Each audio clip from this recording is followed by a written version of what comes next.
Hasselblad. Let's go inside and talk about it. This 500DL is from 1969. It has at the bottom three controls: L for lock, O for normal operation, and T for timer. The timer is used for long exposure shots. Let's take a picture in normal operation mode. Nothing happens. There is a safety: the dark slide needs to be removed.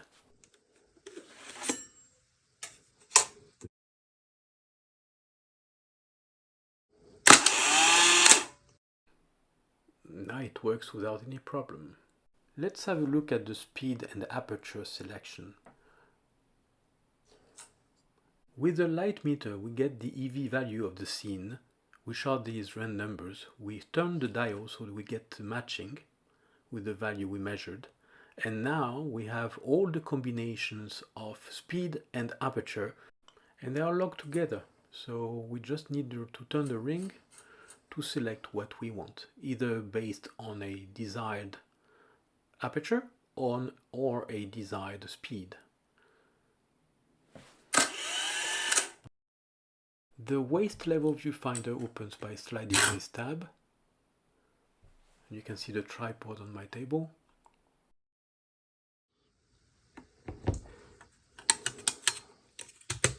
If I try to remove the back, nothing happens. So now the safety, we need to have this inserted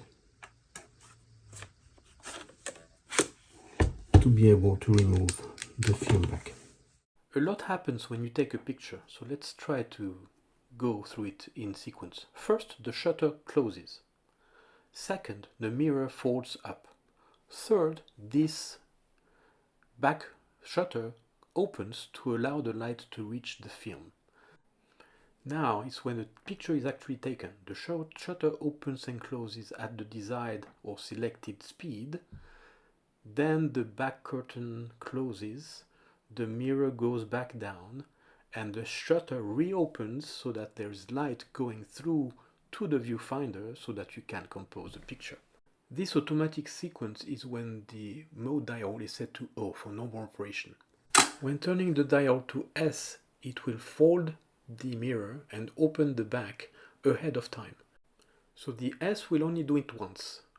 The SR will do it over and over. This is when using low speed to avoid vibration, and of course this has to be on a tripod. Now on the other side, A is to allow continuous operation. So as long as I press, this stays. This one, AS, is a combination of the S mode and the automatic mode. It opens the back, raises the mirror, and only the shutter is closed, ready to go, and it will go back to this position every time. So to load the film back, we need to open this here, twist it and lift.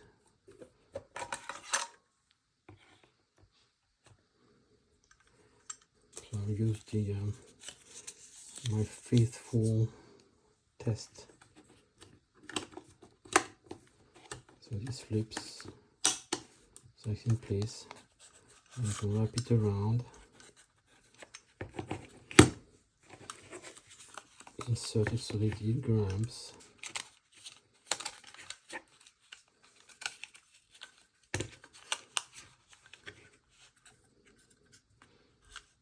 Pull until we get the arrow. Now it's ready to be put back in the case.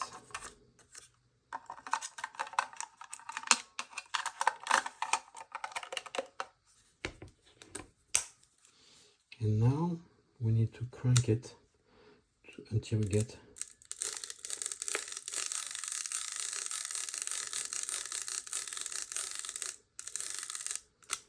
to number 1. And now it's ready to go.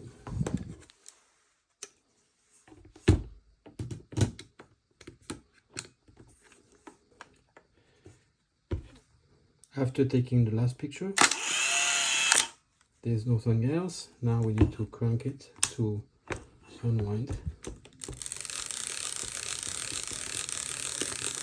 until we feel that it is flowing freely. And now we can remove the cartridge. And the film is here. Oops, fully exposed. Hasselblad is famous for its modularity, so obviously we can remove pretty much everything. The lens, of course, can be removed by pressing this button. Note that this is open. When I remove it, now it's closed.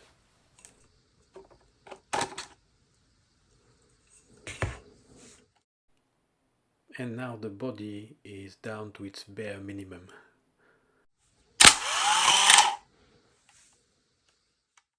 As we saw earlier, when I removed the lens, the shutter closed and it will not be possible to put it back. There is a safety which requires the shutter to be open, and this tool will allow to do that by turning this screw.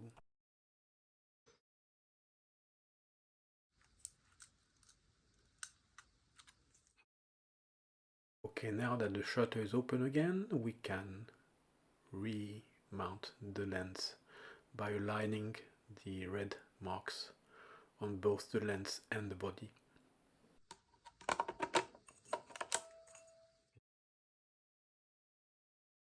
And look how bright the viewfinder is. You can see my room very clearly by not even trying.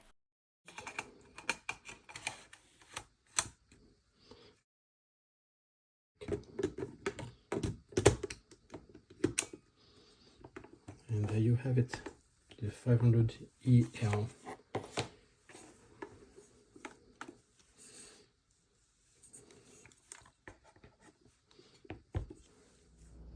During a brief 1 week, I actually owned a second Hasselblad, the 500 ELM. The only difference with the EL is that this camera has an interchangeable focusing screen.